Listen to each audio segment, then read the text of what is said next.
उत्तर प्रदेश के श्रावस्ती में योगी का जो बुलडोजर है उसका काम चल रहा है इस वक्त, और आप देख सकते हैं कि जो अवैध अतिक्रमण है उस पर किस तरीके से कार्रवाई की जा रही है। जो तमाम दुकानें और मकानें हैं यहाँ पर, उनको ध्वस्त करने का काम यहाँ पर किया जा रहा है। आप देखिए गिनती, देखिए बुलडोजरों की 1 2 3 4 5, और जहाँ तक आपकी नज़र जाएगी वहाँ तक आपको सिर्फ और सिर्फ बुलडोजर नज़र आएंगे। चूँकि देखा जाए तो श्रावस्ती वो ज़िला है जहाँ पर अगर हम बीते कुछ दिनों की बात करें तो इस ज़िले में सबसे ज़्यादा अवैध अतिक्रमण पर कार्रवाई हुई है।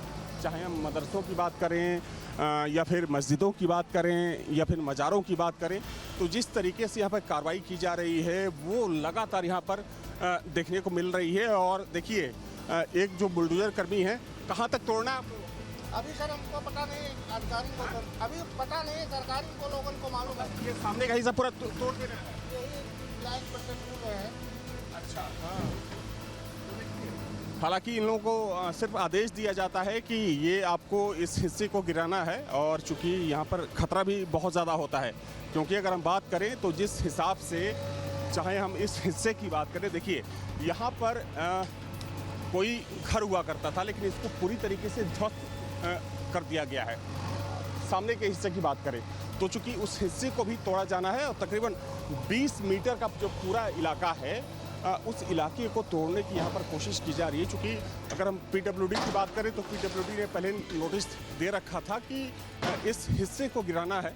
हालांकि लोगों ने घर खाली नहीं किया। इस तरीके से ये जो पूरा मसला है पुराना है, लेकिन सबसे महत्वपूर्ण बात ये है कि अगर योगी आदित्यनाथ की लोग लाखों बुराई करें, लेकिन चूँकि सीएम योगी का ये मानना है कि अगर कानून का डंडा या जो भी उसको आप समझ लीजिए कि वो अगर संयम रहे तो सबसे बेहतर स्थिति होती है, और वही चीज़ आज यहाँ पर श्रावस्ती में देखने को मिल रही है।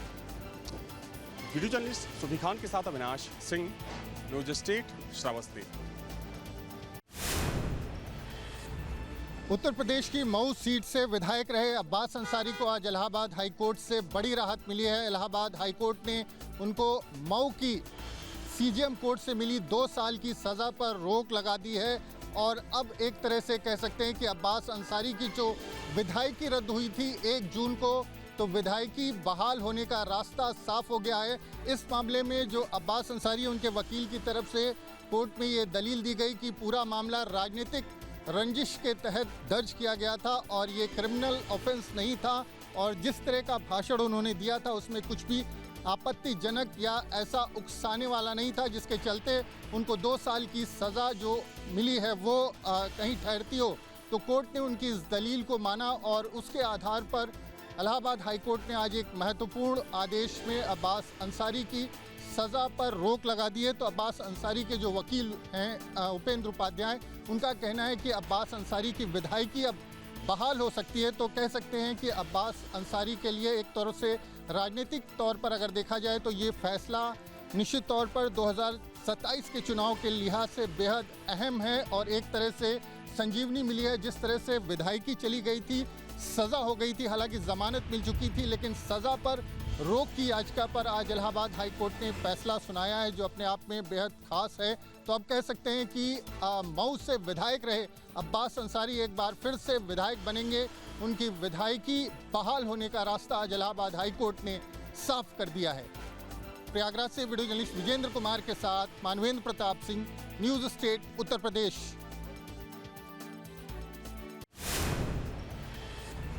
ऑनलाइन गेम्स पर मोदी सरकार ने सर्जिकल स्ट्राइक कर दिया है, और अब कानून बनाकर उन सभी खेलों पर प्रतिबंध लगा दिया है जिसमें पैसे के लेन देन होते थे, यानी जो जुए की तरीके से खेले जाते थे। उन खेलों को इसके दायरे से बाहर रखा गया है कि जो एजुकेट करने वाले हैं या जो इंटरटेन करने वाले हैं, जिसमें परिवार के सारे सदस्य बैठकर देख सकते हैं, वैसे खेलों पर प्रतिबंध नहीं लगाया गया है। लोकसभा में शोर शराबे और हंगामे के बीच इस बिल को पेश किया गया, यानी ऑनलाइन गेम्स बिल 2025। इसे अश्वनी वैष्णव ने पेश किया था, लेकिन विपक्ष के हंगामे की वजह से सदन की कार्रवाई को कई बार स्थगित करना पड़ा। लेकिन अंततः ये लोकसभा से बिना बहस के बिल पास हो गया, जिसका सभी सांसदों ने और सत्ता पक्ष के सांसदों ने तो भरपूर स्वागत किया और कहा कि ये स्वागत योग्य है और मोदी सरकार का ये बड़ा फैसला है, क्योंकि अब बच्चे पैसे बर्बाद नहीं कर पाएंगे, लोगों के खजाने खाली नहीं होंगे, अकाउंट खाली नहीं होंगे, जो बच्चे बिगड़ रहे थे वो अब नहीं बिगड़ेंगे। हालांकि इस बात पर प्रसन्नता भी सांसदों ने जाहिर की कि उन खेलों को इससे बाहर रखा गया है कि जो शिक्षा देते हैं और जो मनोरंजन प्रदान करते हैं। इसमें कोई शक नहीं कि ये बहुत बड़ा बिल था जो आज हंगामे और शोर शराबे के बीच लोकसभा से पास हो गया। सहयोगी अजय कुमार के साथ विकास चंद्र, न्यूज़ स्टेट, उत्तर प्रदेश, उत्तराखंड। नोएडा के सेक्टर 70 में एक मकान किराए पर लेकर फर्जी थाना खोलने वाले 6 आरोपियों को नोएडा की फेज 3 थाना पुलिस ने पिछले दिनों गिरफ्तार किया था और गिरफ्तार किए गए बांग्लादेश निवासी 6 आरोपियों को अब पुलिस की रिमांड पर लिया गया है। रिमांड पर लेने के दौरान जो आरोपी हैं उनसे पूछताछ में अहम खुलासे हुए। दरअसल इंटरनेशनल विंग के नाम से, इन्वेस्टिगेशन विंग के नाम से ये थाना खोला गया था, इसी तरीके के बोर्ड लगाए गए थे। अब पुलिस की पूछताछ में जो इस गैंग का मास्टरमाइंड है विश्वास चंद्र अधिकारी, उसने अहम खुलासे किए हैं। दरअसल ये लोग वीडियो कॉल कर जो प्रवासी भारतीय हैं, दूसरे देशों में रहते हैं, उन लोगों के साथ ठगी की घटनाओं को अंजाम दिया करते थे और उनको डराया धमकाया करते थे। पुलिस, क्राइम ब्रांच और परिवर्तन यानी ईडी के अधिकारी बनकर या उनके दस्तावेज दिखाकर डराते थे और यहाँ तक कहा करते थे कि अगर उन्होंने जांच में सहयोग नहीं किया तो उनको भारत नहीं आने दिया जाएगा, भारत में उनकी एंट्री नहीं होगी और उनके अकाउंट में जो भी पैसा था वो इंटरनेशनल बैंक खाते में डलवा लिया करते थे। उस अकाउंट की निगरानी करने की बात कहा करते थे और झांसे में लेकर पूरा पैसा अपने खाते में डलवा कर फिर रफू चक्कर हो जाया करते थे, यानी उनसे संपर्क तोड़ लेते थे। इस तरीके के खुलासे रिमांड के दौरान इन तमाम आरोपियों से हुए। पुलिस अधिकारियों का कहना है कि जो इंटरनेशनल अकाउंट में पैसा डलवाया जाता था उस पैसे को हवाला के जरिए ये लोग अपने पास तक बुलाते थे, यानी इंटरनेशनल कनेक्शन अब पूरे गैंग का निकलकर सामने आया है। विश्वास अधिकारी जो पुलिस ने गिरफ्तार किया है, जो मास्टरमाइंड है, वो पहले भी पश्चिम बंगाल पुलिस द्वारा जेल भेजा जा चुका है, पहले भी ठगी की कई घटनाओं को अंजाम दे चुका है। फिलहाल अब इनके पास जो बैंक खाते मौजूद थे, जिन बैंक खातों में पैसा डलवाया करते थे, उसके बारे में पुलिस जानकारी कर रही है। हवाला नेटवर्क से कौन कौन इनके साथ जुड़े हुए थे उस बारे में जानकारी की जा रही है और अब तक कितने भारतीय प्रवासियों को ये लोग निशाना बना चुके हैं, इस बात को लेकर भी अब पुलिस की इन्वेस्टिगेशन आगे बढ़ती हुई नजर आ रही है। उम्मीद जताई जा रही है कई और चौंकाने वाले खुलासे इन आरोपियों से होने वाले हैं। वीडियो जर्नलिस्ट सुधीर शर्मा के साथ अमित चौधरी, न्यूज़ स्टेट, नोएडा। उपराष्ट्रपति पद के लिए होने वाला चुनाव काफी रोचक होगा, क्योंकि एनडीए और इंडिया दोनों ने ही अपने अपने कैंडिडेट उतार दिए हैं। जहां एनडीए कैंडिडेट सीपी राधाकृष्णन चुनावी मैदान में हैं, तो वहीं दूसरी तरफ इंडिया की तरफ से जो कैंडिडेट उतारे गए हैं वो पूर्व जस्टिस बी सुदर्शन रेड्डी हैं। बी सुदर्शन रेड्डी जहां गुरुवार को अपना नामांकन करेंगे, तो वहीं एनडीए उम्मीदवार ने अपना नामांकन बुधवार को कर दिया है।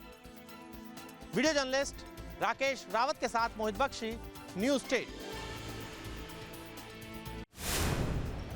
उत्तराखंड की ग्रीष्मकालीन राजधानी में मानसून सत्र 4 दिनों का था, लेकिन 1.5 दिन में ही सिमट गया। कल सुबह शुरू हुआ मानसून सेशन, उत्तराखंड विधानसभा का मानसून सेशन आज दोपहर में ही लंच के आसपास समाप्त हो गया है और ये समाप्त होने के पीछे विपक्ष का लगातार हंगामा और सत्ता पक्ष का विपक्ष की बात नहीं सुनना है। दोनों अपने अपने दाव पर कायम थे, लेकिन 4 दिन का सत्र 1.5 दिन में सिमट जाएगा इसकी किसी ने उम्मीद भी नहीं की थी। और प्रीतम सिंह जो पूर्व प्रदेश कांग्रेस अध्यक्ष हैं, उनका कहना है कि इस विपक्ष के हंगामे से कभी कोई सदन बीच में ही स्थगित नहीं होता। लोकसभा का हवाला उन्होंने दिया, पिछली विधानसभाओं का दिया कि सरकार ने 4 दिन का सत्र तय किया था और सरकार ही सत्र को बीच में छोड़कर भाग गई। लेकिन सत्ता पक्ष का कहना है कि विपक्ष ने सदन नहीं चलने दिया, इसीलिए 4 दिन का सत्र 1.5 दिन में सिमट गया। अपने सहयोगी कैमरामैन सुनील कुमार के साथ न्यूज़ स्टेट के लिए गैरसैंण से अजीत सिंह राठी। 3 दिनों की लगातार मुंबई में बारिश के बाद आज हाई टाइड है मुंबई में और इस समय हम लोग मुंबई के जुहू बीच के पास खड़े हैं, जहां पर लगभग 4 मीटर ऊंची लहरें उठ रही हैं। लहरें उठने के साथ ही यहां पर पुलिस द्वारा अनाउंस किया जा रहा है कि आप समुद्र के किनारे से दूर रहें और जो सुरक्षा गार्ड है, लाइफ गार्ड है, वो समुद्र के किनारों पर खड़े हैं और लोगों को समुद्र किनारे से जाने से दूर रख रहे हैं, क्योंकि हाई टाइड में लगभग 4 मीटर ऊंची लहरें उठ रही है और ये लहरें समुद्र के किनारे से छूती हुई जा रही हैं। और सारी प्रिकॉशन को देखते हुए जो लाइफ गार्ड है वो चारों तरफ जो जहाँ तक लहरें समुद्र को छूती हुई रेत तक आ रही है वहाँ तक ये लाइफ गार्ड खड़े हैं और लाइफ गार्ड खड़े होकर के बाकायदा लोगों को बीच से दूर रखने का आह्वान कर रहे हैं। और इसके साथ ही मुंबई पुलिस द्वारा अनाउंस किया जा रहा है कि आप समुद्र के किनारे से दूर रहें, क्योंकि ये हाई टाइड का समय है। हाई टाइड के समय लहरें ऊंची उठती है और वो समुद्र के किनारे के पास जाते हैं तो समंदर जो भी उसके पास जाएगा उसको खींच करके अंदर लेके जाती है। और उसके साथ ही जो लाइफ गार्ड है एक तरफ से दूसरी तरफ जा करके लोगों को समुद्र के किनारे से दूर रखने की कोशिश करते हैं, क्योंकि कुछ लोग हैं जो दूसरे किनारे के समुद्र के किनारे पे जाने की कोशिश कर रहे हैं और जो लाइफ गार्ड है वो सीटी बजाकर लोगों को दूर रहने का इशारा कर रहे हैं। और मुंबई पुलिस की जो टीम है वो भी गश्त कर रही है। गश्त करने के साथ में माइक के जरिए अनाउंस भी कर रही है कि जो हाई टाइड में 4-4 मीटर ऊंची लहरें उठ रही है और 4-4 मीटर ऊंची लहरें उठने के साथ ही समुद्र के किनारे से दूर रहने का अनाउंसमेंट किया जा रहा है, जिससे जो अनाउंस किया जा रहा है इससे ये कहा जा रहा है कि आप समुद्र के किनारे से दूर रहिए, क्योंकि 4-4 मीटर ऊंची लहरें उठ रही हैं। वीडियो जर्नलिस्ट सिद्धेश के साथ राम कुमार गुप्ता, मुंबई। यमुना नदी के लगातार बढ़ रहे जलस्तर के बाद गाजियाबाद के लोनी के खादर इलाके में बाढ़ का खतरा लगातार बढ़ता जा रहा है।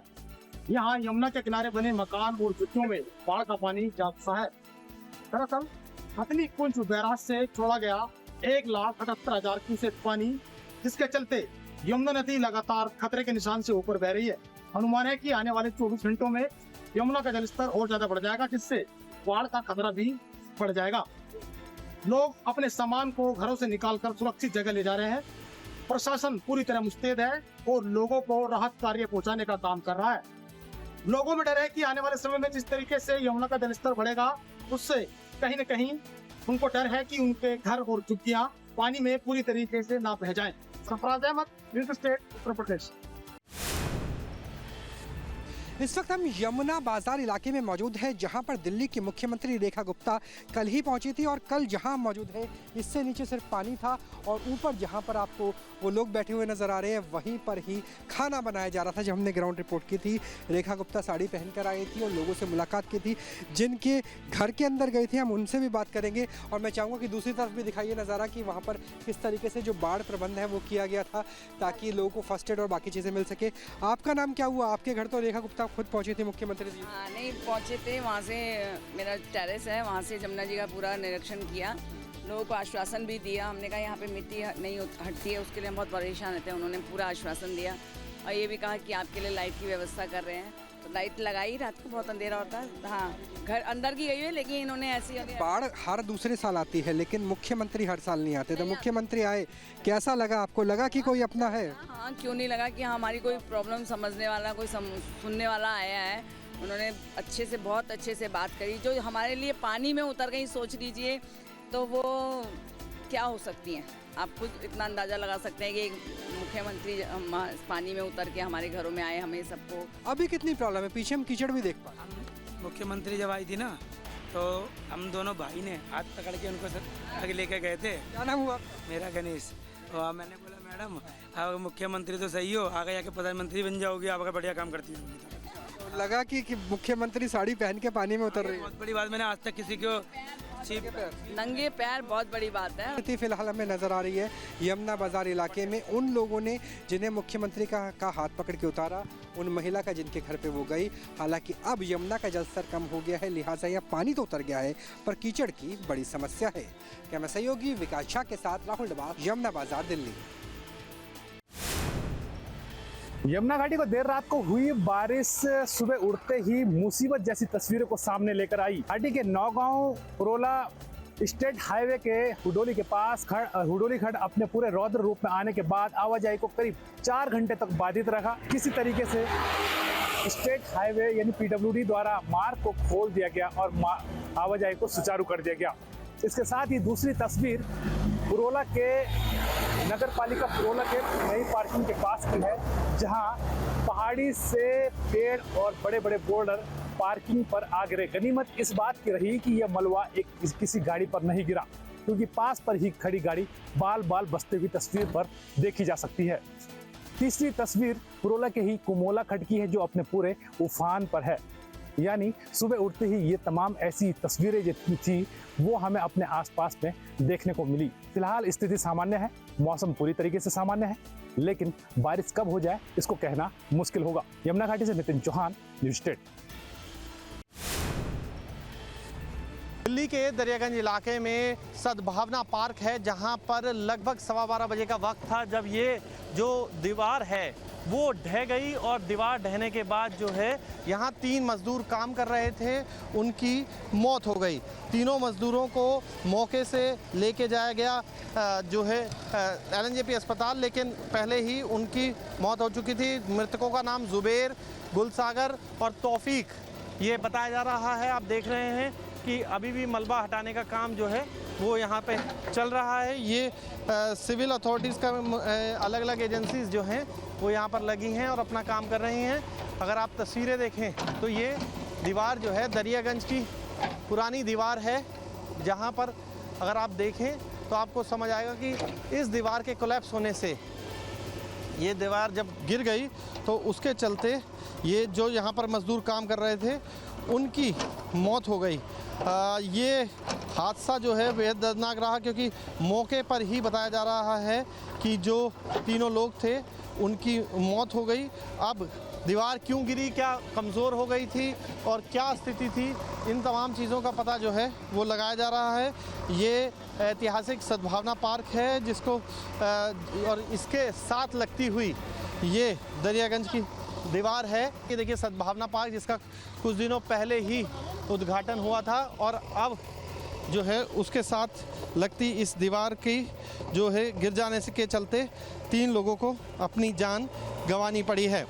वीडियो जर्नलिस्ट राकेश रावत के साथ मोहित बख्शी, दिल्ली। बागेश्वर में आपदा के दृष्टिगत काफ़ी नुकसान हुआ है।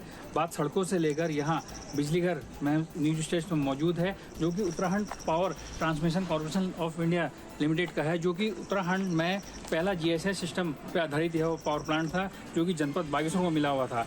विगत 5-6 साल से लगातार ये सुचारू चल रहा था, लेकिन अब इस बार की आपदा में कहीं ना कहीं उसको नुकसान झेलना पड़ रहा है। मेरे ठीक पीछे देख सकते हैं इस तरीके से भारी भरकम नुकसान हुआ है। यहाँ भारी बोल्डर, मिट्टी, पत्थर इत्यादि यहाँ प्लांट के अंदर घुसा हुआ है और हालांकि इसे शिफ्ट की कार्रवाई की जा रही है।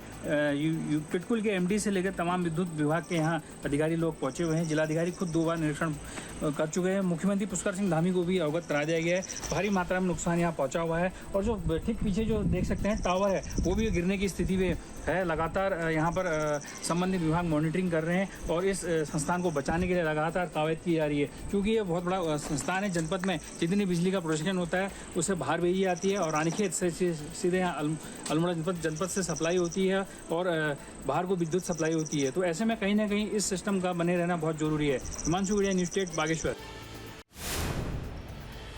मुख्यमंत्री रेखा गुप्ता पर हुए हमले के बाद उस घर की पूरी सुरक्षा जो है वो बहुत ज़्यादा बढ़ा दी गई है। अब देखिए, अगर पुलिसकर्मी देखें तो पूरे गेट पर तैनात हैं और इसके अलावा जो है वो अगर आप पूरा रास्ता देखें तो यहाँ पर अब बैरिकेडिंग की गई है। उसके अलावा रास्ते को रोका गया है, अभी ट्रैफिक को अंदर आने नहीं दिया जा रहा। लेकिन उस घटनाक्रम के दौरान क्या हुआ था, हमारे साथ बात बताने के लिए एक शख्स हैं। क्या नाम है आपका और कहाँ से आप आए? मैं डॉक्टर शिव प्रसाद महाले में महाराष्ट्र से आया हूँ और मैम से मिलने के लिए आया हूँ और मुझे बहुत अच्छा लगा कि ऐसे कोई CM नहीं कि जो हर इंसान को समझ दे। लेकिन यहाँ पर जो आया मेरे सामने जो हुआ इट वॉज वेरी मतलब अच्छा नहीं लगा जो कुछ हुआ। मुझे लग रहा था वो जो इंसान ने जो कुछ किया उसका इंटेंशन ही वो था वो करना। कौन था वो शख्स, कुछ पता लग पाया था उसी वक्त? उसका एज जो है 32 to 35 था। पता जा रहा है कि वो गुजरात से आया था, 41 साल का युवक। यहाँ पर मैं भी सुन रहा हूँ वो गुजरात से आया था, लेकिन I don't know he is from Gujarat और ऑल नो, बिकॉज उसका जो ड्रेसिंग स्टाइल था वो बहुत नॉर्मल था, बाल बहुत बड़े थे। उसका इंटेंशन प्रॉब्लम सॉल्व करना नहीं था, मुझे लगता है प्रॉब्लम बढ़ाना था और उसने वो प्रॉब्लम बड़ा कर दिया। क्या हुआ, उसने किस तरीके से हमला जो है मुख्यमंत्री? जैसे हर कोई CM से मिलता है, अपना प्रपोजल या अपनी प्रॉब्लम शेयर करती है और रेखा जी बहुत अच्छे से वो प्रॉब्लम सुनती है, उसका प्रॉब्लम पे सोल्यूशन निकलती है। तो जब उसका टाइम आया था वो मेरे सामने ही था, तो उसने वहाँ पर मैम के बाल खींचे और फिर जब बाल खींचे तो सिक्योरिटी बहुत टाइट थी, तो वो सिक्योरिटी ने फिर पकड़ लिया, तो फिर वहाँ पर थप्पड़ का भी आवाज़ आया। तो वो थप्पड़ किसने किसको मारा है पता नहीं, लेकिन आवाज़ हुआ वहाँ पर। हाँ, तभी मैडम को सब सिक्योरिटी लोग अंदर थे उस वक्त? 150-200 लोग तो थे अंदर, और मैं तो एकदम सामने था, सीएम के सामने था, सीएम के सामने था। सीएम मैम ठीक है इस वक्त? उनको अंदर लेके गए, अभी वो ठीक है, सब कुछ अच्छा है। तो उस वक्त जो घटना घटी उसके बारे में बताते हुए महाले, जो कि वहाँ महाराष्ट्र से आए थे, और बताया जा रहा है कि वो शख्स 41 साल की उम्र का है लगभग, और गुजरात से उसकी बात कही जा रही है कि गुजरात का रहने वाला है। अभी पुलिस इस पूरे मामले की जांच कर रही है, और जो आंतरिक रूप से चूक हुई है पुलिस की सिक्योरिटी में, उसको लेकर भी जाँच होगी, और ये शख्स किस मकसद से यहाँ पहुँचा था और क्या वजह रही, किस तरीके से उसने ये इस तरीके का घटना को अंजाम दिया, इतना करीब पहुँचने में सीएम के कैसे कामयाब हो गया, इन तमाम सवालों के जवाब उसी जांच में निकलकर सामने आ सकते हैं। वीडियो जर्नलिस्ट राकेश रावत के साथ मोहित बख्शी, दिल्ली। इंदौर से लापता हुई अर्चना तिवारी की लोकेशन ही नहीं मिली, बल्कि अब जीआरपी ने उसे बरामद कर लिया है। लखीमपुर खीरी से रात में अर्चना तिवारी की लोकेशन पुलिस को मिली, और अब जीआरपी उसे लेकर भोपाल आ रही है। लगभग पुलिस के लिए एक तरह से चुनौती पेश कर रही थी अर्चना, क्योंकि जगह जगह उसकी लोकेशन मिल रही थी, लेकिन इसमें सबसे महत्वपूर्ण कड़ी रही ग्वालियर के राम तोमर की, जिसने अर्चना का एक टिकट इंदौर से ग्वालियर का बुक कराया था, और उसके बाद सख्ती से पूछताछ की गई तो उसकी दोस्ती निकल कर आई। लगभग 2 साल से अर्चना तिवारी और राम तोमर की बातचीत टेलीफोन पर होती रही, मोबाइल पर होती रही, और इस बातचीत के जरिए ऐसा पता चला जीआरपी को कि कहीं ना कहीं लोकेशन के बारे में राम तोमर को पता होगा, और उसके बाद एक के बाद एक परतें खुलती गईं। अर्चना लखीमपुर खीरी में मिली। इससे पहले ये भी बताया गया है कि वो दिल्ली के सरोजनी नगर में भी पहुंची थी, जीआरपी को लोकेशन मिली, लेकिन जब तक जीआरपी वहां पहुंचती तब तक दूसरी लोकेशन पर अर्चना पहुंच चुकी थी, और ये पूरी एक के बाद एक कड़ियां जुड़ती गईं ग्वालियर से। तो कहीं ना कहीं देखिए, राम तोमर पर अभी भी नज़र है, और राम तोमर की दोस्ती, ये बताया गया है कि इसका जो एक अपना पुराना दोस्त था विक्रम परिहार, उसने अर्चना से दोस्ती करवाई थी, और उसके बाद राम की लगातार अर्चना से बातचीत होती रही। अब काफ़ी महत्वपूर्ण सवाल हैं। देखिए, जीआरपी भोपाल लेकर जब पहुंचेगी अर्चना को, तो कई बड़े बड़े सवालों के जवाब अर्चना को देना होगा कि एक लॉ की स्टूडेंट जो सिविल जज परीक्षा की तैयारी कर रही है, वो इस तरह से नादान लोगों की तरह क्यों गायब हो गई, क्यों उसने अपनी परिवार से लगातार संपर्क नहीं किया, और क्या वजह रही कि अर्चना ने घर वालों से बात करना भी जरूरी नहीं समझा। Vinod Sharma, news state. जहां भक्ति है हर शब्द में, कथाओं में छुपे हैं दिव्य रहस्य, और ज्योतिष देता है जीवन को दिशा। धर्म से जुड़ी हर बातों को जानने के लिए हमारे चैनल स्तुति को सब्सक्राइब करें। चैनल पर जाने के लिए इस लिंक पर क्लिक करें।